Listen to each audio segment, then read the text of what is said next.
o Mahabharata. De Krishna de Vaipayana Vyasa. Livro 4. Kikakavada Parva. Capítulo 16. Kishaka luta para pegar Draupadi. Ela escapa para o pátio. Kishaka disse: ó tu de cabelos que terminam em belos cachos, tu és bem-vinda. Certamente, a noite que se foi me trouxe um dia auspicioso, pois eu tenho a ti hoje como a dona da minha casa. Faze o que é agradável para mim. Que correntes douradas, e conchas e brincos brilhantes feitos de ouro, fabricados em vários países, e rubis belos e joias, e mantos de seda e camurças, sejam trazidos para ti. Eu tenho também uma cama excelente preparada para ti. Vem, sentando-te sobre ela, bebe comigo o vinho preparado do mel de flores.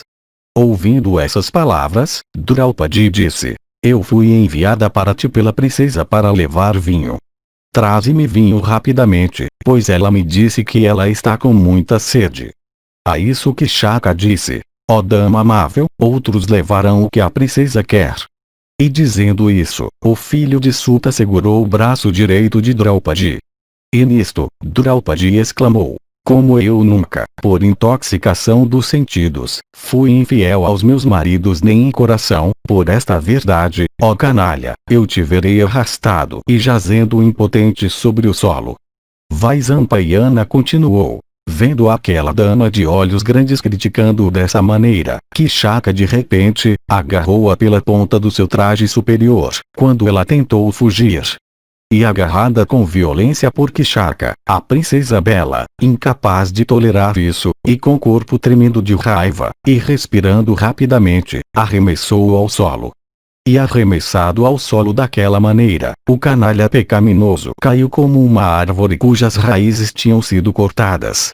E tendo jogado Kishaka ao chão quando o último a tinha agarrado, ela, completamente trêmula, correu para a corte, onde o rei Yudhishthira estava, em busca de proteção. E enquanto ela estava correndo com toda a sua velocidade, Kishaka, que a seguia, agarrando-a pelo cabelo, e derrubando-a no chão, chutou-a na própria presença do rei.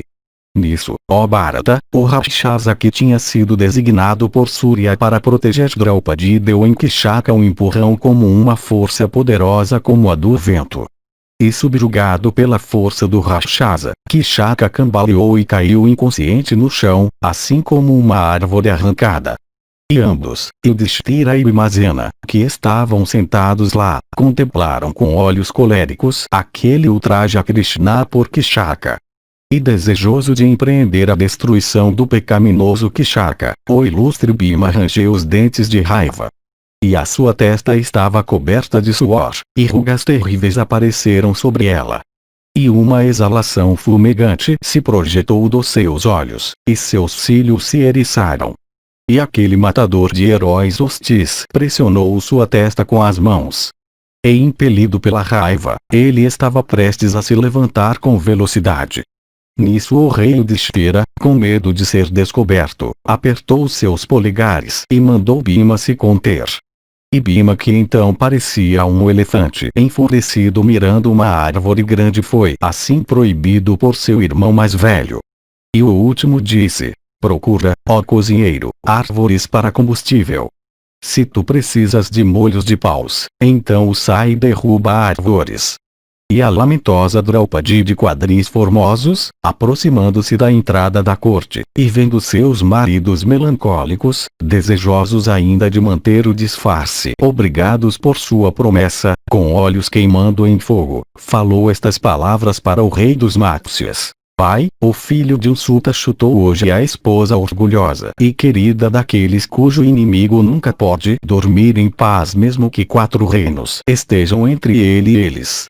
Pai, o filho de um Suta chutou hoje a esposa orgulhosa e querida daqueles personagens sinceros, que são devotados aos Brahmanes e que sempre doam sem pedir nada em doação. Pai, o filho de um Suta chutou hoje a esposa orgulhosa e querida daqueles, os sons de cujos timbales e as vibrações de cujas cordas de arco são ouvidos incessantemente. Pai, o filho de Usuta chutou hoje a esposa orgulhosa e querida daqueles que são possuidores de energia e poder abundantes, e que são generosos em doações e orgulhosos de sua dignidade. Pai, o filho de Usuta chutou hoje a esposa orgulhosa e querida daqueles que, se eles não fossem impedidos pelos laços do dever, poderiam destruir este mundo inteiro. Onde, Pai, estão aqueles guerreiros poderosos hoje que, embora vivendo disfarçados, têm sempre concedido proteção para aqueles que a solicitam? Oh, porque aqueles heróis hoje, dotados como eles são de força e possuidores de energia incomensurável, permitem quietamente, como eunucos, que sua esposa querida e casta seja insultada dessa maneira pelo filho de Usuta. Oh, onde está aquela cólera deles, aquela bravura, e aquela energia, quando eles toleram calmamente que sua esposa seja assim insultada por um patife pecaminoso? O que posso fazer eu, uma mulher fraca, quando Virata, deficiente em virtude, permite calmamente que a minha pessoa inocente seja assim ofendida por um canalha? Tu, ó rei, não ages como um rei em relação a este Kshaka. O teu comportamento é semelhante ao de um ladrão, e não brilha em uma corte. Que eu seja insultada dessa maneira na tua própria presença, o Matsya, é altamente impróprio. Oh, que todos os cortesões aqui contemplem esta violência de Kshaka. Kshaka é ignorante do dever e da moralidade, e Matsya também é igualmente assim. Esses cortesãos também que servem tal rei são desprovidos de virtude. Vaisampayana continuou, com essas e outras palavras do mesmo tipo. A bela Krishna com olhos lacrimosos repreendeu o rei dos Matsyas. E ouvindo-a, Virata disse: eu não sei qual foi sua contenda fora da nossa vista. Não sabendo a causa verdadeira, como eu posso mostrar meu discernimento? Então os cortesãos, tendo sido informados da situação toda, elogiaram Krishna, e eles todos exclamaram: muito bem! Muito bem! E criticaram Kshaka. E os cortesãos disseram: aquele homem que possui como esposa esta dama de olhos grandes, que tem todos os seus membros dotados de beleza, possui o que é de imenso valor e não tem motivo para se entregar a nenhuma aflição. Sem dúvida, semelhante donzela de beleza transcendente e membros perfeitamente impecáveis é rara entre os homens. De fato, nos parece que ela é uma deusa. Vaisampayana continuou, e enquanto os cortesãos, tendo contemplado Krishna, sob tais circunstâncias, a estavam elogiando dessa maneira, a testa de Yudhishthira, de raiva, ficou coberta de suor. E aquele touro da raça Kuru então se dirigiu àquela princesa, sua esposa querida, dizendo: não fiques aqui, ó Sairindri, mas recolhe-te aos aposentos de Sudeshna. As esposas de heróis aguentam aflição por causa de seus maridos, e passando por trabalho pesado em atender aos seus maridos, elas finalmente alcançam a região para onde seus maridos possam ir. Os teus maridos Gandharva, refulgentes como o sol, eu imagino, não consideram esta como uma ocasião para manifestar sua cólera, visto que eles não se apressaram para te ajudar. Ó Sairindri, tu és ignorante da oportunidade das coisas, e é por isso que tu derramas lágrimas como uma atriz, além de interromper o jogo de dados na corte de Matsya. Retira-te, ó Sairindri. Os Gandharvas farão o que for agradável para ti. E eles certamente revelarão seu pesar e tirarão a vida daquele que te ofendeu. Ouvindo essas palavras, a Sairindri respondeu: aqueles de quem eu sou esposa são, eu penso, extremamente bondosos. E como o mais velho deles todos, é viciado nos dados, eles estão sujeitos a serem oprimidos por todos. Vaisampayana continuou, e tendo dito isso, Krishna de quadris formosos com cabelo despenteado e olhos vermelhos de raiva correu em direção aos aposentos de Sudeshna. E por consequência de ter chorado por muito tempo, seu rosto parecia belo como o disco lunar no firmamento, emergido das nuvens. E vendo-a nessa condição, Sudeshna perguntou: quem, ó bela dama, te insultou? Por que, ó donzela amável, tu choras? Quem, amável, te fez mal? De onde vem essa tua aflição? Assim abordada, Draupadi disse: Quando eu fui trazer vinho para ti, Kshaka bateu em mim na corte na própria presença do rei, como se no meio de uma floresta solitária. Ouvindo isso, Sudeshna disse: ó tu de cabelos que terminam em belos cachos, como Kshaka, enlouquecido pela luxúria, insultou a ti que não podes ser possuída por ele, eu farei ser morto se tu desejares. Nisso Draupadi respondeu: outros o matarão, aqueles mesmos a quem ele ofendeu. Eu penso que é evidente que ele terá que ir para a residência de Yama hoje mesmo. Capítulo 17. Draupadi vai para o aposento de Bhima. Vaisampayana disse: assim insultada pelo filho de Suta, aquela princesa ilustre, a bela Krishna, desejando avidamente a destruição do general de Virata, foi para seus alojamentos. E a filha de Drupada de cor escura e cintura fina então realizou suas abluções. E lavando seu corpo e roupas com água, Krishna começou a ponderar lamentosamente sobre os meios de dissipar sua aflição. E ela refletiu, dizendo: o que eu devo fazer? Para onde irei? Como o meu propósito pode ser efetuado? E enquanto ela estava pensando assim, ela se lembrou de Bhima e disse a si mesma: não há ninguém, exceto Bhima, que possa hoje realizar o propósito no qual meu coração está fixado. E afligida com grande dor, Krishna, de olhos grandes e inteligente, possuidora de protetores poderosos, então se levantou à noite, e deixando sua cama procedeu rapidamente em direção aos alojamentos de Bhimazena, desejosa de ver seu marido.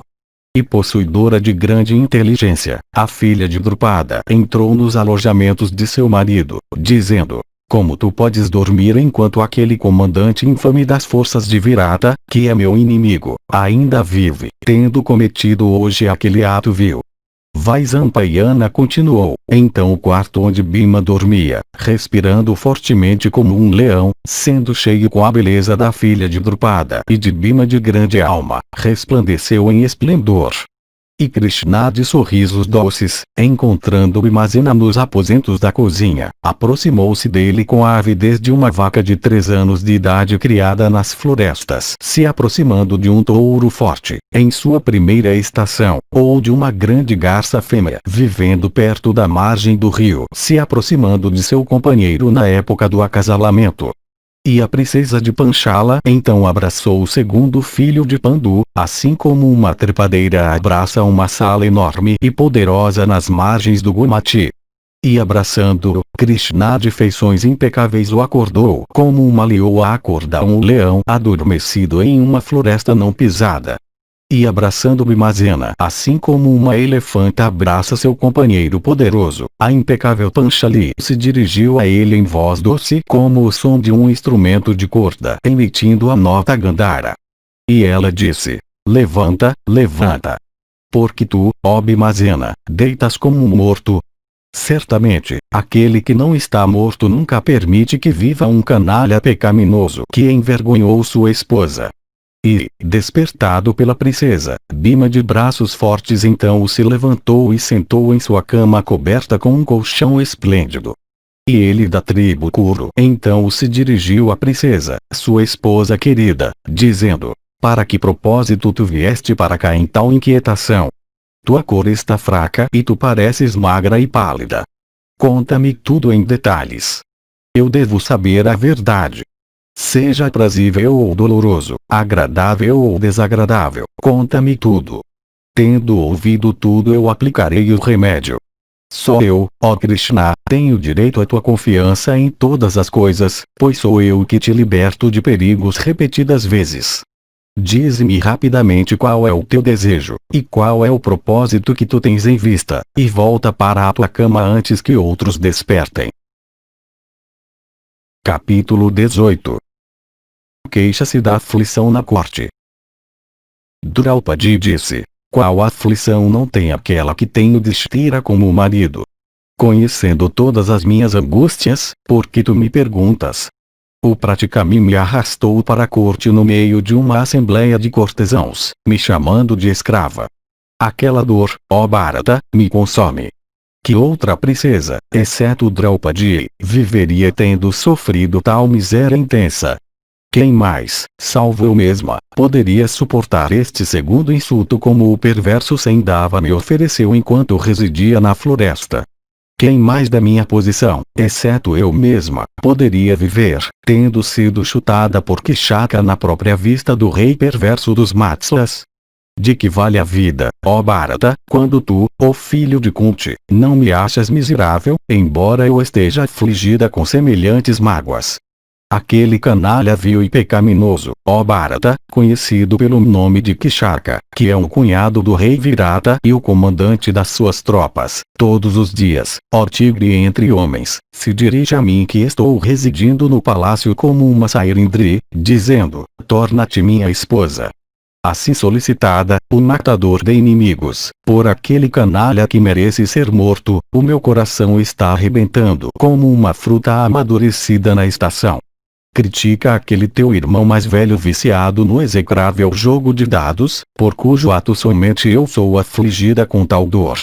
Quem mais, salvo ele que é um jogador irremediável, jogaria abandonando o reino e tudo inclusive até eu mesma, para levar uma vida nas florestas? Se ele tivesse jogado de manhã e à noite por muitos anos, apostando nísticas aos milhares e outras espécies de riquezas substanciais, ainda assim sua prata e ouro, e mantos, e veículos, e parelhas, e cabras, e ovelhas, e multidões de corcéis e éguas e mulas não teriam sofrido nenhuma diminuição. Mas agora privado de prosperidade pela rivalidade dos dados ele se senta mudo como um tolo, refletindo sobre os seus próprios delitos. Pai, ele que, enquanto viajava, era seguido por 10.000 elefantes adornados com guirlandas douradas, agora se sustenta por lançar dados.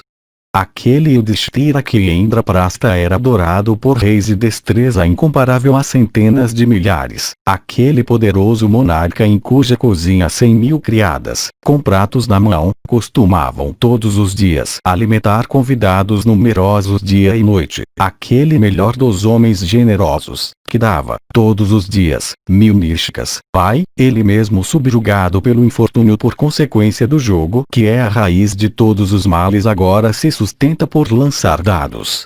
Bardos e encomiastas aos milhares, enfeitados com brincos ornamentados com pedras preciosas brilhantes, e dotados de voz melodiosa, costumavam lhe prestar homenagem de manhã e à noite. Pai, aquele Yudhishthira, que era diariamente servido por 1.000 sábios de mérito ascético, versados nos Vedas e tendo todos os desejos satisfeitos, como seus cortesãos, aquele Yudhishthira que mantinha 88.000 desnatakas caseiros com 30 criadas designadas para cada um, como também 10.000 iates que não aceitavam nada em doação e com a semente vital parada. Pai, aquele mesmo rei poderoso agora vive em tal aparência. Aquele Yudhishthira que não tem malícia, que é cheio de bondade, e que dá para toda criatura o que lhe é devido, que tem todas essas qualidades excelentes. Pai, ele mesmo agora vive de tal forma. Possuidor de firmeza e destreza imbatíveis, com coração disposto a dar para toda criatura o que lhe é devido, o rei Yudhishthira, movido por compaixão, constantemente sustentava em seu reino os cegos, os idosos, os desamparados, os órfãos e todos os outros em seus domínios em tal situação difícil. Pai, aquele Yudhishthira, se tornando um dependente e um empregado de Matsya, um lançador de dados em sua corte, agora chama a si mesmo de Kanka. Ele para quem enquanto residindo em Indraprastha todos os soberanos da terra costumavam pagar tributo adequado. Pai, ele mesmo agora mendiga para a subsistência das mãos de outros. Ele a quem os reis da terra estavam sujeitos. Pai, aquele mesmo rei tendo perdido a sua liberdade vive em submissão a outros. Tendo deslumbrado a terra inteira como o sol por sua energia, aquele Yudhishthira, pai, é agora um cortesão do rei Virata. O filho de Pandu, aquele Pandava que era respeitosamente servido em corte por reis e sábios, vê a ele agora servindo a outro. Pai, vendo Yudhishthira como um cortesão sentado junto de outro e murmurando discursos adulatórios para outro, quem pode deixar de ser afligido pela dor? E contemplando o altamente sábio e virtuoso Yudhishthira, não merecedor como ele é de servir a outros, realmente servindo a outro por sustento, quem pode deixar de ser afligido pela dor? E, ó herói, aquele Bharata que era reverenciado em corte pela terra inteira, vê agora reverenciando o outro. Por que então, ó Bharata, tu não me consideras como uma pessoa afligida com diversas misérias, como alguém desesperada e submersa em um mar de tristeza,